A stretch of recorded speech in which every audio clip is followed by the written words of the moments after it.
కదండి, ఇలా జిడ్డు ఎక్కువగా పట్టేస్తుంది. మనం క్లీన్ చేయాలనుకున్నా కానీ 2-3 సార్లు క్లీన్ చేసేదాకా కూడా ఆ జిడ్డు అనేది తొలగిపోదండి.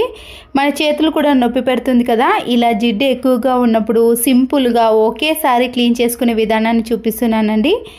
ముందుగా ఒక చిన్న ప్లేట్లోకి గోధుమ పిండిని కానీ మీరు ఏ పిండినైనా తీసుకోవచ్చు. నేను ఇక్కడ గోధుమ పిండిని తీసుకున్నానండి. దీంతో పాటు బేకింగ్ సోడా ఉంటుంది కదా, దాన్ని 1 టీ స్పూన్ వేసుకోవాలి. చిన్న నిమ్మకాయని తీసుకొని దాంట్లో ఉండే రసాన్ని అంతా కూడా ఈ బేకింగ్ సోడాలో కలిపేసుకోవాలి. ఈ పిండిలో కొన్ని వాటర్ని కలిపేసి స్క్రబ్బర్ని తీసుకొని ఆయిల్ క్యాన్ చుట్టూ కూడా రుద్దేసేయండి. ఇలా పిండిని రుద్దేసేయడం వలన జిడ్డు అనేది పూర్తిగా ఈ పిండికి వచ్చేస్తుందండి. మనము పదే పదే రుద్దాల్సిన పని లేకుండా ఇలా ఒకేసారి స్క్రబ్బర్తో క్లీన్ చేసుకున్నాం అనుకోండి, దానికి ఉండే జిడ్డు అనేది చాలా ఈజీగా పోతుంది. తర్వాత సోప్తో ఒకసారి క్లీన్ చేసుకున్నాక ఇప్పుడు వాటర్తో క్లీన్ చేసుకున్నాం అనుకోండి, ఆయిల్ మరకలు అనేవి అస్సలకే కనిపించవు. ఆయిల్ క్యాన్ ఎప్పుడు కూడా ఇలా పిండితో క్లీన్ చేసుకున్నాం అనుకోండి, మన చేతులు కూడా నొప్పి పెట్టకుండా ఆయిల్ క్యాన్ అనేది ఇలా నీట్గా కొత్త దానిలా కనిపిస్తుంది. చూసారు కదండి, ఈ టిప్ నచ్చితే మాత్రం లైక్ చేయండి. పిల్లల బ్లౌజులు కానీ డ్రెస్లు ఏవైనా సరేనండి, బ్లౌజ్ వేసుకున్నప్పుడు టైట్గా అనిపించింది అనుకోండి, మనము స్టిచ్చింగ్ని ఇలా పిన్నిస్తో తీసాం కదండి, ఈ బ్లౌజ్ను ఇలా రివర్స్లో తీసిన తర్వాత పిన్నీస్తో కొద్దిగా దారాన్ని ఓపెన్ చేసి బ్లౌజ్ని మళ్ళీ నీట్గా తీసుకొని ఇలా వీడియోలో చూపించిన మాదిరిగా కొద్దిగా గ్యాప్ తీసాం కదండి, ఆ గ్యాప్లో నుంచి ఇలా బ్లౌజ్ని కొద్దిగా టైట్గా పట్టుకొని పిన్ని సహాయంతో తీసేసామనుకోండి, స్టిచ్చింగ్ అనేది చాలా ఈజీగా వచ్చేస్తుంది. డ్రెస్లైనా బ్లౌజ్లైనా ఇలా స్టిచ్చింగ్ తీయాలన్నప్పుడు ఈ టిప్ అనేది చాలా బాగా యూజ్ అవుతుంది. 2-3 షాంపూ ప్యాకెట్లు యూజ్ చేసిన తర్వాత దాంట్లో ఉండే షాంపూ అనేది ఎక్కువైనప్పుడు అలాగే పెట్టేసామనుకోండి, అదంతా కింద పడి వేస్ట్ అయిపోతుంది కదా. అలా డబ్బులు వేస్ట్ చేయకుండా ఇలా ఒక బట్టల క్లిప్ను ఇలా షాంపూ ప్యాకెట్కి పెట్టేసామనుకోండి, షాంపూ అనేది వేస్ట్ కాకుండా ఉంటుంది. మిగిలిపోయిన ఆయిల్ ప్యాకెట్ ఉంటుంది కదండి, దాన్ని ఇలా కొద్దిగా కట్ చేసి మీరు ఆయిల్ ప్యాకెటే కాకుండా ఇలా మందంగా ఉండే ఏదైనా కవర్ని కూడా తీసుకోవచ్చండి. ఈ ఆయిల్ ప్యాకెట్ని మీరు ఇలా రౌండ్ షేప్లో కట్ చేసుకోవాలి. ఈ కవర్ని ఇలా చిన్నగా మలుచుకొని కవర్ మొత్తాన్ని కూడా చిన్న చిన్న హోల్స్ అనేవి చేసుకోవాలి. కట్ చేసుకున్న ఈ ఆయిల్ ప్యాకెట్ని సింకులో మనము గిన్నెలన్నీ క్లీన్ చేసేటప్పుడు అన్నం మెతుకులు కానీ కర్రీ అన్నీ కూడా పడతాయి కదండి, ఈ హోల్లోకి వెళ్ళిపోయి వాటర్ బ్లాకేజ్ కానీ ఏదైనా బ్యాడ్ స్మెల్ వస్తూ ఉంటుంది కదా, అలా రాకుండా ఉండాలంటే ఇలా కట్ చేసిన ఆయిల్ ప్యాకెట్ని ఈ హోల్లో పెట్టేసి దీంట్లో మనము గిన్నెలు క్లీన్ చేసుకోవటం కానీ కూరగాయలను వాష్ చేసినా కూడా అవన్నీ కూడా డైరెక్ట్గా హోల్లోకి పడకుండా ఈ కవర్లోనే పడతాయండి. అప్పుడు డైరెక్ట్గా దీన్ని తీసుకెళ్ళి మనము డస్ట్బిన్లో వేసి ఇలా వాటర్ బ్లాకేజ్ సమస్య రాకుండా చూసుకోవచ్చు. పచ్చిమిర్చి తొడిమెలు తీసిన తర్వాత మన చేతులు అనేవి మంటగా అనిపించడం కానీ లేదా కళ్ళకు తాకినప్పుడు మంటగా అనిపిస్తాయి కదండి, అలా కాకుండా ఇలా మన ఇంట్లో ఎన్నో రకాల ప్లాస్టిక్ కవర్లు ఉంటాయి. పాడేసే ప్లాస్టిక్ కవర్లను ఇలా 2 హ్యాండ్స్కి వేసి దానికి రబ్బర్ బ్యాండ్లను వేసేయాలి. ఇలా వేసిన తర్వాత పచ్చిమిర్చి యొక్క తొడిమెలను తీసామనుకోండి, మంట అనేది అస్సలకే అనిపించదు.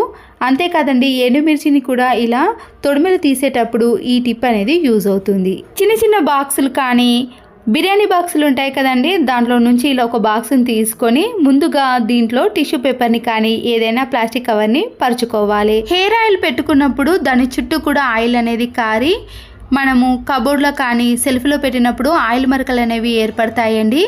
ఇలా కింద పెట్టినప్పుడు ఆయిల్ మరకలు అనేవి ఏర్పడకుండా ఉండాలంటే ఇలా చిన్న ప్లాస్టిక్ బాక్స్లో పెట్టేసుకున్నాం అనుకోండి, కబోర్డ్స్ కానీ సెల్ఫ్లు కానీ నీట్గా ఉంటాయి. వెల్లుల్లి రెబ్బలపై ఉండే పొట్టును తీసినప్పుడు దాన్ని పడేయకుండా ఇలా కవర్లో స్టోర్ చేసుకోవాలండి, మనకి చాలా బాగా యూజ్ అవుతుంది. సోప్ బాక్సులు ఉంటాయి కదండి, ఇలా సోప్ని తీసిన తర్వాత ఈ ఖాళీ బాక్స్లో ఈ వెల్లుల్లి రెబ్బలపై ఉండే పొట్టునంతా కూడా నింపేసేయాలి. మనము ఎన్ని కావాలంటే అన్నిటినీ ఇలా ఒకేసారి ప్రిపేర్ చేసుకున్నాక కబోర్డ్లో కానీ బీరువాలో కానీ చిన్న చిన్న పురుగులు కానీ జల పురుగులు ఉంటాయి కదండి, ఇలా బొద్దింకల యొక్క బెడద అనేది తగ్గిపోవాలంటే ఈ ఘాటైన స్మెల్కి ఈ బొద్దింకలు అనేవి కబోర్డ్లో అస్సలకే దరిచేరవండి. ఇలాంటి బ్రష్ని తీసుకొని మన ఇంట్లో ఉండే నెట్ విండోస్ కానీ నెట్ డోర్స్ ఉన్నప్పుడు ఈ చిన్న చిన్న హోల్స్లో డస్ట్ అనేది అలాగే ఉండిపోతుందండి. మనకి వెంటిలేషన్ కానీ గాలి అనేది చాలా తక్కువగా వస్తుంది. ఇలాంటి స్పాంజ్ స్క్రబ్బర్ని కానీ లేదా మామూలుగా బట్టలు వాష్ చేసే బ్రష్ ఉంటుంది కదండి, దాంతోనైనా ఇలాంటి నెట్ డోర్స్ని క్లీన్ చేసుకున్నాం అనుకోండి, దాంట్లో ఉండే సన్నటి డస్ట్ అనేది ఈజీగా తొలగిపోతుంది. దీన్ని క్లీన్ చేసేటప్పుడు ఖచ్చితంగా ఒక మాస్క్ను వేసుకొని క్లీన్ చేయాలండి. ఎందుకంటే ఈ సన్నటి డస్ట్ అనేది డైరెక్ట్గా ఊపిరితిత్తులోకి వెళ్ళిపోతుంది. తర్వాత దీనివల్ల ఇబ్బంది పడకుండా ఇలా మనము ముందు జాగ్రత్తగా మాస్క్ను వేసుకొని డస్ట్ని క్లీన్ చేసుకోవాలి. హ్యాండ్ బ్యాగులు కానీ పిల్లల యొక్క స్కూల్ బ్యాగులు ఉంటాయి కదండి, ఒక్కొక్కసారి ఆ జిప్ అనేది స్ట్రక్ అవ్వటం కానీ ఇలా గట్టిగా అన్నప్పుడు జిప్ అనేది ఫెయిల్ అయిపోతుందండి. మన ఇంట్లో ఉండే క్యాండిల్ ఉంటుంది కదా, ఇలా క్యాండిల్ మొత్తాన్ని కూడా మనము జిప్పుపై అప్లై చేయాలి. ఇలా అప్లై చేయటం వలన స్మూత్గా జిప్ అనేది ఈజీగా వచ్చేస్తుందండి. అప్పుడు జిప్ అనేది ఫెయిల్ కాకుండా ఉంటుంది. నచ్చితే లైక్ చేయండి. మరొక యూస్ఫుల్ టిప్, అల్లాని ఇలా ముందుగా వాటర్లో నానబెట్టామనుకోండి, దానికి ఉండే మట్టి అంతా పోతుంది. అప్పుడు ఇలా ఫ్రెష్గా తయారవుతుంది. పొట్టు తీసే గ్రేటర్ ఉంటుంది కదండి, ఇలా గ్రేటర్ సహాయంతో మనము అల్లంపై ఉండే పొట్టును ఎన్ని కేజీలైనా ఈజీగా తీసేయచ్చు. మామూలుగా మనము అల్లంపై ఉండే పొట్టును స్పూన్తో కానీ నైఫ్తో తీసాం కదండి, దానికంటే బెటర్గా ఇలా గ్రేటర్తో తీసేయండి. మన చేతులు కూడా నొప్పి పెట్టకుండా ఇలా క్షణాల్లో అల్లంపై ఉండే పొట్టును సింపుల్గా తీసుకోవచ్చు. 5 రూపీస్ కంఫర్ట్ కానీ 10 రూపీస్ కంఫర్ట్ ప్యాకెట్ ఉంటుంది కదండి, ఇలా పిన్నిస్తో రెండు వైపులా కూడా చిన్న చిన్న హోల్స్ అనేవి చేసుకోవాలి. దీనివల్ల కంఫర్ట్ అనేది కొద్దిగా బయటకు వస్తుంది. ఇప్పుడు ఈ కంఫర్ట్ ప్యాకెట్ని వాష్రూమ్లో ఉండే ఫ్లష్ ట్యాంక్లో వేసేయండి. ఇలా వేయటం వలన ప్రతిసారి మనము ఫ్లష్ని ఆన్ చేసిన వెంటనే బ్యాడ్ స్మెల్ రాకుండా మంచి సువాసన అనేది వాష్రూమ్లో నుంచి వస్తుంది. పాడైపోయిన ఒక టూత్ బ్రష్ని తీసుకొని మన ఇంట్లో ఉండే డిజైన్ బెడ్స్ కానీ డిజైన్ డోర్స్ ఉంటాయి కదండి, దాంట్లో సన్నటి డస్ట్ అనేది అలాగే ఉండిపోతుంది. మనము క్లాత్తో క్లీన్ చేసినా కూడా ఆ డస్ట్ అనేది సరిగా క్లీన్ చేయలేకపోతామండి. మళ్ళీ ఆ క్లాత్ను కూడా క్లీన్ చేసుకోవాల్సిన పని కూడా ఏర్పడుతుంది. ఇలా ఒక పాడైపోయిన టూత్ బ్రష్తో క్లీన్ చేసుకున్నాం అనుకోండి, ఎంత సన్నటి డస్ట్నైనా ఈజీగా ఇలా టూత్ బ్రష్తో క్లీన్ చేసుకోవచ్చు. వెంటనే ఇలా క్లీన్ చేసుకున్నాం అనుకోండి, మన పని కూడా చాలా తక్కువగా ఉంటుందండి. తక్కువ టైంలో ఈజీగా చేసుకోవచ్చు. చినిగిపోయిన డ్రెస్ని కానీ లేదా ఇలాంటి పాత డ్రెస్ ఉంటుంది కదండి, మీరు ఏదైనా తీసుకోవచ్చు. నేను ఇక్కడ పాత డ్రెస్ని తీసుకున్నానండి. సీజర్ని తీసుకొని ఈ డ్రెస్ యొక్క హ్యాండ్స్ ఉంది కదండి, ఇలా 2 సైడ్స్ కూడా కట్ చేసుకోవాలి. డ్రెస్ కింది భాగాన ఇలా ఓపెన్ ఉంటుంది కదండి, మీరు గ్లూ గమ్ముతో కానీ లేదా స్టిచ్చింగ్ కానీ వేసుకోవచ్చు. గ్లూ గమ్ముతో కంటే స్టిచ్చింగ్ వేసుకున్నాం అనుకోండి ఇంకా బెటర్గా ఉంటుంది. అందుకే నేను ఇక్కడ ఇలా స్టిచ్చింగ్ వేసుకున్నానండి. చూసారు కదండి, ఇప్పుడు ఈ డ్రెస్ని ఇలా కట్ చేసిన తర్వాత మన ఇంట్లో ఉండే హ్యాంగర్ని తీసుకొని ఇలా కట్ చేసుకున్నాం కదండి హ్యాండ్స్ని, దాని మధ్యలో ఇలా పెట్టేసుకోవాలి. ఈ హ్యాంగర్ని మనము కబోర్డ్లో కానీ బీరువాలో పెట్టేసుకున్నాం అనుకోండి, ఎన్ని వందల బట్టలైనా ఈజీగా సర్దుకోవచ్చండి. నేనైతే ఇక్కడ ఒక్క డ్రెస్నే తీసుకున్నాను, కానీ ఈ డ్రెస్లో నాకైతే ఒక 30 శారీస్ వరకు కూడా పట్టాయండి. మీకు చూపిస్తాను చూడండి. మామూలుగా బ్యాగ్లో కానీ సెల్ఫ్లో కానీ సర్దుకున్నాం అనుకోండి, కొన్ని మాత్రమే పడతాయి కదా. ఇలా మన ఇంట్లో 3 హ్యాంగర్లకి ఈ డ్రెస్సులు వేసామనుకోండి, ఎన్ని వందల డ్రెస్సులనైనా శారీస్నైనా ఈజీగా సర్దుకోవచ్చండి. అప్పుడు బీరువా కానీ కబోర్డ్స్ కానీ ఏది అవసరం లేదండి. సింపుల్గా సర్దుకున్నాం అనుకోండి, దీంట్లో డస్ట్ కూడా అస్సలకే పడదు. స్పేస్ కూడా చాలా తక్కువగా తీసుకుంటుంది. ఇలా నీట్గా ఎన్ని డ్రెస్లు కానీ శారీస్నైనా మడత పెట్టుకోవచ్చు. నాకైతే ఇలా ఒక్క డ్రెస్లోనే ఇంకా స్పేస్ కూడా మిగిలిపోయిందండి.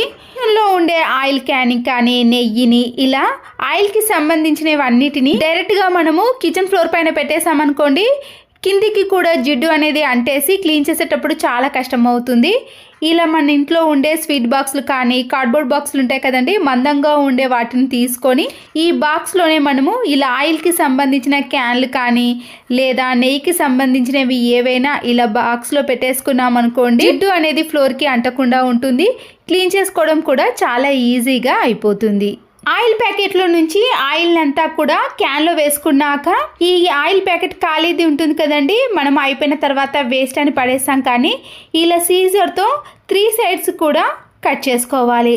ఈ ఆయిల్ ప్యాకెట్ని ఇలా పూర్తిగా ఓపెన్ చేసిన తర్వాత ఎంతో కొద్దిగా ఆయిల్ అనేది ఇందులో ఉంటుంది కదండి, దాన్ని వేస్ట్ చేయకుండా మన ఇంట్లో ఉండే స్క్రూ డ్రైవర్స్, కటింగ్ ప్లేయర్స్, ఇలాంటి పానల్స్ ఉంటాయి కదా, అన్నిటినీ కూడా దీంట్లో పెట్టేసి వీటిని 2 సైడ్లు కూడా ఇలా ఆయిల్ ప్యాకెట్లో పెట్టేసి బాగా అప్లై చేసామనుకోండి, దానికి ఉండే సిలిం అనేది పోవటమే కాకుండా పైసా ఖర్చు లేకుండా ఈ పనిముట్లను ఇలా క్లీన్ చేసుకోవచ్చు. చూసారు కదండి, మనము ఇలా కొద్దిసేపు ఇలా అప్లై చేయగానే ఎంత సిలిం వచ్చేసిందో.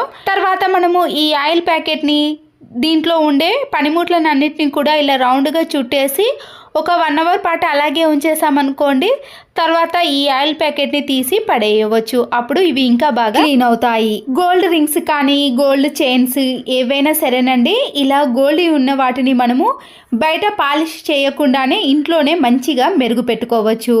చూసారు కదండి, ఇవన్నీ కూడా ఇలా నల్లగా తయారయ్యాయి కదా. మన ఇంట్లో పులిసిన పెరుగు ఉంటుంది కదండి, ఇలా పుల్లగా తయారైన పెరుగు చాలామంది ఇది వేస్ట్ అని పడేస్తారు, కానీ దీన్ని మనము ఇలా గోల్డ్ రింగ్స్ కానీ గోల్డ్కి సంబంధించినవన్నీ కూడా ఇలా పుల్లటి పెరుగులో వేసి ఒక 5 to 10 minutes పాటు అలాగే ఉంచేసేయాలి. ఆ తర్వాత మనము వీటిని వాటర్తో కానీ లేదా ఇలా ఒక పొడి క్లాత్లో వేసి క్లీన్ చేసుకున్నామనుకోండి, బయటకు వెళ్ళి మనము మెరుగు పెట్టాల్సిన అవసరం కూడా ఉండదండి. ఇలా ఇంట్లోనే ఈజీగా మనమే మెరుగు పెట్టుకోవచ్చు. ఇలా ఎంత నల్లబడిన గోల్డ్నైనా మళ్ళీ షైనింగ్లోకి తీసుకురావచ్చు. మరొక యూస్ఫుల్ టిప్, ఇంట్లో ఉండే దువ్వెనలు అనేవి ఇలా నల్లగా తయారైనప్పుడు మనము బ్రష్ కూడా యూజ్ చేయాల్సిన అవసరం లేదండి. ఒక గిన్నెని తీసుకొని దాంట్లో కొన్ని వాటర్ని వేసుకున్నాక వైట్ వెనిగర్ ఉంటుంది కదా, దాన్ని ఒక 4-5 drops వరకు వేయాలి. ఇప్పుడు ఈ గిన్నెలోకి ఎన్ని దువ్వెనలు ఉంటే అన్ని దువ్వెనలను వేసేయండి. ఇందులో సగం మాత్రమే మునిగాయి కదండి, ఇలా వెడల్పైన ప్లేట్ని తీసుకొని ఈ వాటర్ని వెనిగర్ని కూడా ఇందులో వేసి కొద్దిసేపటి తర్వాత అటు ఇటు కదిపేసామనుకోండి, దీంట్లో ఉండే జిడ్డు అనేది పూర్తిగా తొలగిపోతుంది. అప్పుడు ఈ వాటర్లోకి దువ్వెనలో ఉండే జిడ్డు అనేది పూర్తిగా వచ్చేస్తుంది. మనము దువ్వెనలను ఏదైనా క్లాత్తో క్లీన్ చేసుకున్నామనుకోండి, ఇలా దువ్వెనలు అనేవి బ్రష్ సహాయం లేకుండా నీట్గా క్లీన్ చేసుకోవచ్చు. హ్యాండ్ బ్యాగ్స్ అనేవి ఇలా నీట్గా ఉన్నప్పుడు దానికి ఉండే జిప్స్ అనేవి పోతాయండి. మనము ఇలా పెట్టడానికి తీయడానికి చాలా ఇబ్బంది పడతాం కదా, ఒక్కొక్కసారి ఇలా కొండి కూడా తెగిపోతుంది. అయితే మనము ఇలా పిన్నిస్ని తీసుకొని ఇలా కింది భాగంలో నుంచి ఈ పిన్నిస్ని అటునుంచి ఇటు తీసామనుకోండి, ఇలాంటి హ్యాండ్ బ్యాగ్లకి జిప్ లేకున్నా సరేనండి, ఇలా పిన్నిస్ సహాయంతో మనము జిప్ని యూజ్ చేసుకోవచ్చు. ఇలా పెట్టుకోవడం తీసుకోవడం అనేది చాలా ఈజీగా ఉంటుంది. డోర్స్కి కానీ బెడ్స్కి ఇలాంటి మేకులు ఉంటాయి కదండి, మనము పాన సహాయంతో తిప్పుతాము.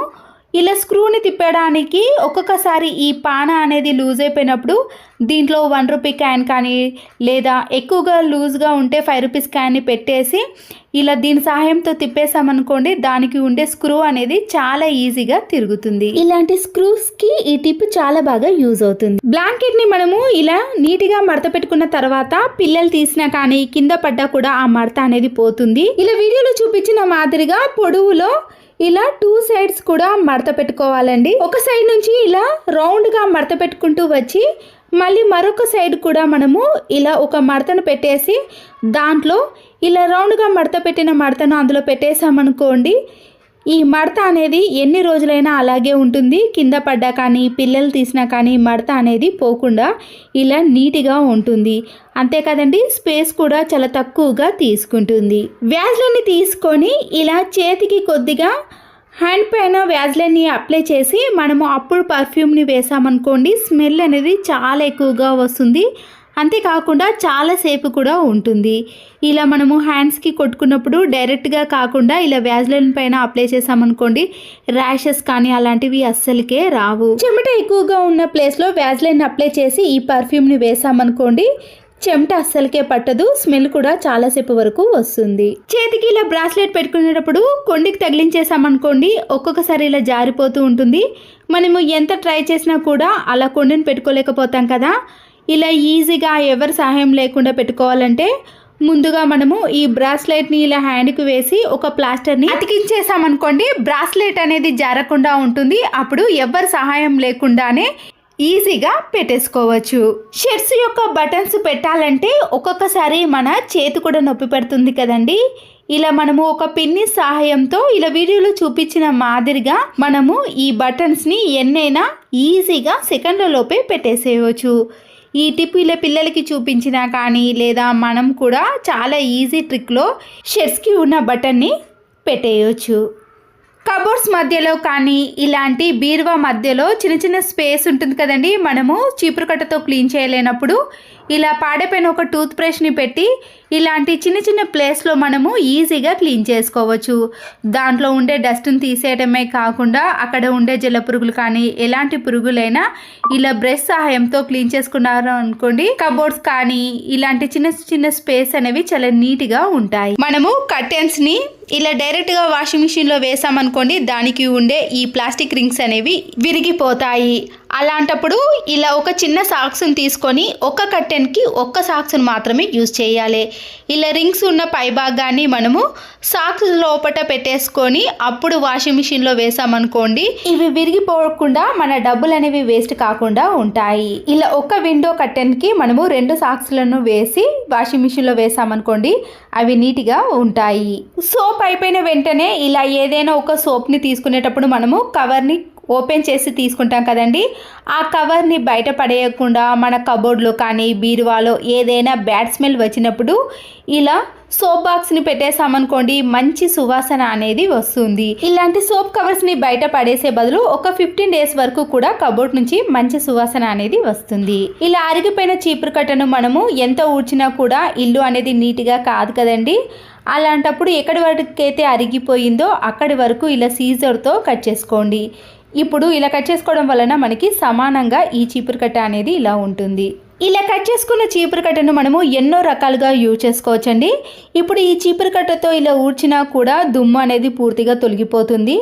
అలా కాకుండా మీరు ఇంట్లో ఉండే ఇలా డోర్స్ కాడ కానీ వెనుక భాగాన ఉండే బూజును కానీ లేదా చిన్న చిన్న డస్ట్ అనేది మనము అలాంటి చీపురు కట్టతో క్లీన్ చేయలేం, కానీ ఇలాంటి సమానంగా కట్ చేసుకున్న చీపురు కట్టతో అయితే చాలా బాగా క్లీన్ అయిపోతుంది.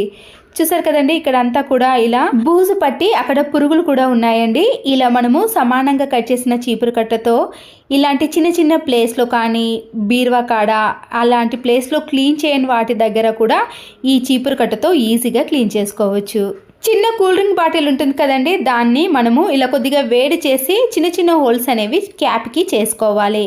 ఈ వాటర్ బాటిల్లో ఇలా వాటర్ని నింపిన తర్వాత క్యాప్ పెట్టే ముందు టిష్యూ పేపర్ ఉంటుంది కదండి, ఆ క్యాప్కు సరిపోయే మాత్రమే ఇలా చిన్నగా టిష్యూ పేపర్ని ఒక 2-3 మడతలు మలుచుకొని ఆ క్యాప్ పై భాగంలో పెట్టేసేయండి. ఆ తర్వాత మనము ఈ క్యాప్ను ఈ వాటర్ బాటిల్కి పెట్టేసేయాలి. ఈ బాటిల్ని రివర్స్ చేసామనుకోండి, దాంట్లో నుంచి డ్రాప్స్ అనేవి పడుతూ ఉంటాయి. మనము ఎక్కడికైనా ఊరికి వెళ్ళినప్పుడు మన ఇంట్లో చెట్లు అనేవి వాటర్ వేయకపోతే పాడైపోతాయి కదండి. అలాంటి టైంలో ఇలాంటి చిన్న చిన్న కూల్ డ్రింక్ బాటిల్స్ని మనము చెట్ల మధ్యలో పెట్టేసి 2-3 డేస్ ఎక్కడికైనా బయటకు వెళ్ళినా కూడా చెట్లు అనేవి పాడవకుండా చాలా రోజుల పాటు ఇలా మొక్కలు అనేవి ఎదుగుతాయి. చూసారు కదండి, ఇలా మనకి ఎక్కువగా వాటర్ అనేది లీక్ కాకుండా ఒక్కొక్క డ్రాప్ మాత్రమే పడుతుంది కాబట్టి ఇలా ఎన్ని రోజులైనా మట్టి అనేది తడిగానే ఉంటుంది. కొబ్బరికాయ కొట్టినప్పుడు పీచు ఉంటుంది కదండి, ఆ పీచును పడేయకుండా దీనిని మనము చాలా రకాలుగా యూజ్ చేసుకోవచ్చండి. ఇలా కొద్దిగా పీచును తీసుకున్నానండి, మనకి సరిపడినంత పీచును తీసుకొని లెవెల్స్గా ఉండే విధంగా ఇలా సీజర్తో కట్ చేసుకోవాలి. ఈ పీచు అనేది ఇంకా సమానంగా రావడానికి ఇలా ఒక దువ్వెనతో దువ్వేసారనుకోండి, అప్పుడు అన్ని దగ్గర కూడా సమానంగా వస్తుంది. దాంట్లో ఉండే చిన్న చిన్న పార్ట్స్ అనేవి ఇలా పూర్తిగా పోతాయి. ఇలా సమానంగా చేసిన తర్వాత వాటర్ బాటిల్ ఉంటుంది కదండి, పై భాగాన్ని మాత్రమే ఇలా కట్ చేసుకోవాలి. ఇప్పుడు దీనికి ఒక రబ్బర్ బ్యాండ్ను వేసి ఈ పీచును కూడా మనము ఈ వాటర్ బాటిల్లో పెట్టడానికి ముందుగా ఇలా మనము కొద్దిగా హీట్ చేసామనుకోండి, వాటర్ బాటిల్ అనేది దగ్గరికి వస్తుంది. ఇందులో పీచు పట్టే మాదిరిగా మాత్రమే వేడి చేయాలి. ఇలా దగ్గర చేసిన వాటర్ బాటిల్లో పీచు పెట్టేసాం కదండి, ఈ క్యాప్లో నుంచి పీచు అనేది కింద పడకుండా గట్టిగా అలాగే ఉంటుందండి. మరొకసారి ఇలా దువ్వెంతో దూసేసామనుకోండి, దాంట్లో ఉండే చిన్న చిన్న పార్ట్స్ అనేవి పూర్తిగా తొలగిపోతాయి. ఇలా ఒక 2-3 సార్లు చేసామనుకోండి, మనము దీంతో ఏది క్లీన్ చేసుకున్నా కూడా దాంట్లో నుంచి ఇలాంటి చిన్న చిన్న డస్ట్ అనేది పడకుండా ఉంటుంది. చాలా మంది దేవుని గదిని చీపురు కట్టతో ఊడ్చలేరు కదండి, అలాంటి వారికి మనము ఇలా కొబ్బరి పీచుతో తయారు చేసిన దాంతో మనము దేవుని గదిని నీట్గా క్లీన్ చేసుకోవచ్చు. ఒక వైపర్ స్టిక్ని కానీ మాప్ స్టిక్ని తీసుకొని మనము ఇలా కొబ్బరి పీచును ఈ వాటర్ బాటిల్లో ప్రిపేర్ చేసుకున్నాం కదండి, క్యాప్కు పెట్టే భాగాన్ని స్టిక్ని పెట్టేసి ఇలా గట్టిగా తిప్పేసామనుకోండి, దాంట్లో ఫిక్స్ అయిపోతుంది. ఇప్పుడు ఈ కొబ్బరి చీపుతో ఈ స్టిక్తో మనము పైన ఉన్న బూజును కానీ లేదా చిన్న చిన్న డస్ట్ ఉంటుంది కదండి, దాన్ని క్లీన్ చేసుకోవడానికి ఈ కొబ్బరి పీచు అనేది చాలా బాగా యూజ్ అవుతుంది. ఇలా విండోస్ని కానీ కిటికీలను జాలీలను ఏదైనా మనము ఇలా కొబ్బరి పీచుతో స్టూల్ కానీ ఎలాంటిది ఎక్కకుండా ఇలా కింది నుంచే మనము క్లీన్ చేసుకోవడానికి చాలా వీలుగా ఉంటుంది. ఇలా మనం పడేసే కొబ్బరి పీచుతోటే కింది నుంచే మనము ఎన్ని ఫ్యాన్లైనా ఇలా ఈజీగా క్లీన్ చేసుకోవచ్చు. స్టూల్స్ కానీ నిచ్చెన వాడేవాళ్ళు ఇలా మనము ఎక్కకుండానే కొబ్బరి పీచు సహాయంతో కింది నుంచే క్లీన్ చేసుకోవచ్చు. ఫాల్ సీలింగ్ ఉంటుంది కదండి, ఆ ఫాల్ సీలింగ్ గ్యాప్లో కూడా చిన్న చిన్న స్పేస్ ఉంటుంది కదా, దాన్ని మనము చీపురు కట్టతో కానీ దేంతో క్లీన్ చేసుకోలేం, కానీ ఇలా తయారు చేసుకున్న కొబ్బరి పీచుతో ఈజీగా క్లీన్ చేసుకోవచ్చు. ఇలా స్టిక్కి మనము ఒక్కటి ప్రిపేర్ చేసుకున్నాం అనుకోండి, ఇంట్లో అన్నిటినీ కూడా ఈజీగా క్లీన్ చేసుకోవచ్చు.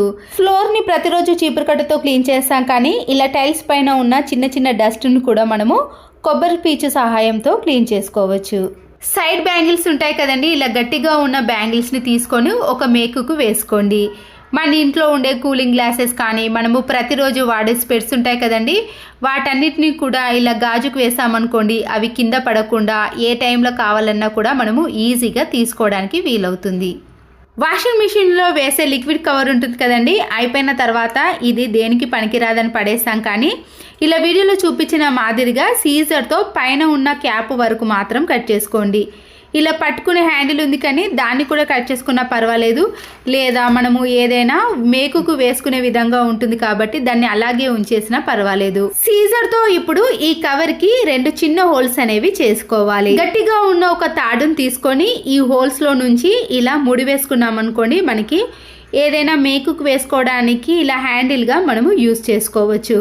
ఈ లిక్విడ్ కవర్ని మనము బెడ్రూమ్లో కానీ కిచెన్లో వాష్రూమ్లో దేనికైనా సంబంధించినవి పెట్టుకోవడానికి చాలా అనుకూలంగా ఉంటుందండి. అయితే ముందుగా ఈ లిక్విడ్ కవర్ని వాటర్ వేసి నీట్గా క్లీన్ చేసుకోవాలి. ఇప్పుడు ఇలా నేను వాష్రూమ్లో ఒక మేకుకు వేసానండి హ్యాండిల్ని.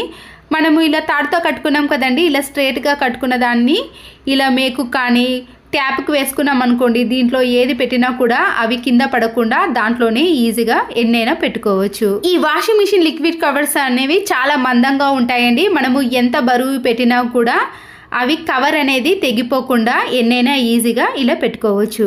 బకెట్లో కొన్ని హాట్ వాటర్ని వేసి బేకింగ్ సోడా ఉంటుంది కదండి, దాన్ని 1 టీ స్పూన్ వరకు వేయాలి. అలాగే 1.5 టీ స్పూన్ వరకు కూడా కొద్దిగా సర్ఫ్ను, ఏ సర్ఫ్ అయినా సరేనండి, దాన్ని కూడా వేసుకోవాలి. ఇలా హ్యాండిల్ మాదిరిగా పట్టుకునే ఏదైనా స్క్రబ్బర్ కానీ బ్రష్ ఉందనుకోండి, దానికి ఇలా స్టీల్ స్క్రబ్బర్ని వేసి అది ఊడిపోకుండా ఉండటానికి ఒక 2-3 రబ్బర్ బ్యాండ్లను కూడా వేయాలి. బాత్రూమ్ టైల్స్ అనేవి ఇలా తెల్లగా మరకలు మరకలుగా తయారైనప్పుడు ఈ వాటర్ని ఇలా పూర్తిగా ఫ్లోర్ పైన చల్లుకుంటూ మనం ప్రిపేర్ చేసిన ఈ బ్రష్ సహాయంతో క్లీన్ చేసుకున్నామనుకోండి, ఎలాంటి మరకలైనా తొలగిపోతాయి. ఇలా మనము పట్టుకోవడానికి గ్రిప్ అనేది చాలా బాగుంటుంది కాబట్టి ఎంతసేపు క్లీన్ చేసుకున్నా కూడా మన చేతి అనేది నొప్పి పెట్టకుండా ఉంటుంది. హ్యాండిల్ ఉండే ఒక బ్రష్కి ఇలా స్టీల్ స్క్రబ్బర్ని వేసి మనము టైల్స్ని, వాష్రూమ్ని, గారపట్టిన మరకలు ఎక్కువగా ఉన్న చోట ఇలా క్లీన్ చేసుకున్నామనుకోండి, మన పని అనేది చాలా సులువైపోతుంది. దీనికోసం మనము ఎటువంటి హార్పిక్ లాంటి కెమికల్స్ని యూజ్ చేయకుండా ఇలా ఇంట్లో ఉండే వాటితోటే ఈజీగా క్లీన్ చేసుకోవచ్చు. చూసారు కదండి, ఇలా ట్యాప్స్ని కానీ సోప్ బాక్స్ని మనము ఎన్నైనా క్లీన్ చేసుకోవడానికి చాలా వీలుగా ఉంటుంది. చూడండి, జిడ్డుగా మారిన వాష్రూమ్ని, టైల్స్ని క్లీన్ చేసుకుంటే దాంట్లో ఉండే మురికి అంతా కూడా ఇలా ఈజీగా వచ్చేస్తుంది. ఆ తర్వాత మనము ఇలా వాటర్తో క్లీన్ చేసుకున్నాం అనుకోండి, వాష్రూమ్ ఎప్పుడు చూసినా కూడా చాలా నీట్గా కొత్త దానిలా మెరిసిపోతుంది. ఇలా వంట సోడా మనము సర్ఫ్ను వేయటం వలన ఎలాంటి జిడ్డు మరకలైనా తొలగిపోయాయి. ఇలా క్లీన్ చేసుకుంటే టైల్స్లో ఉండే జిడ్డు కానీ వాష్రూమ్లో ఉండే జిడ్డు అనేది పూర్తిగా పోతుంది. ఇలాంటి చిన్న చిన్న టిప్స్ని ఫాలో అయ్యారనుకోండి, మనకి ఎక్కువ పని అనిపించకుండా ఇలా తక్కువ టైంలో ఎన్ని పనులైనా ఈజీగా చేసుకోవచ్చు.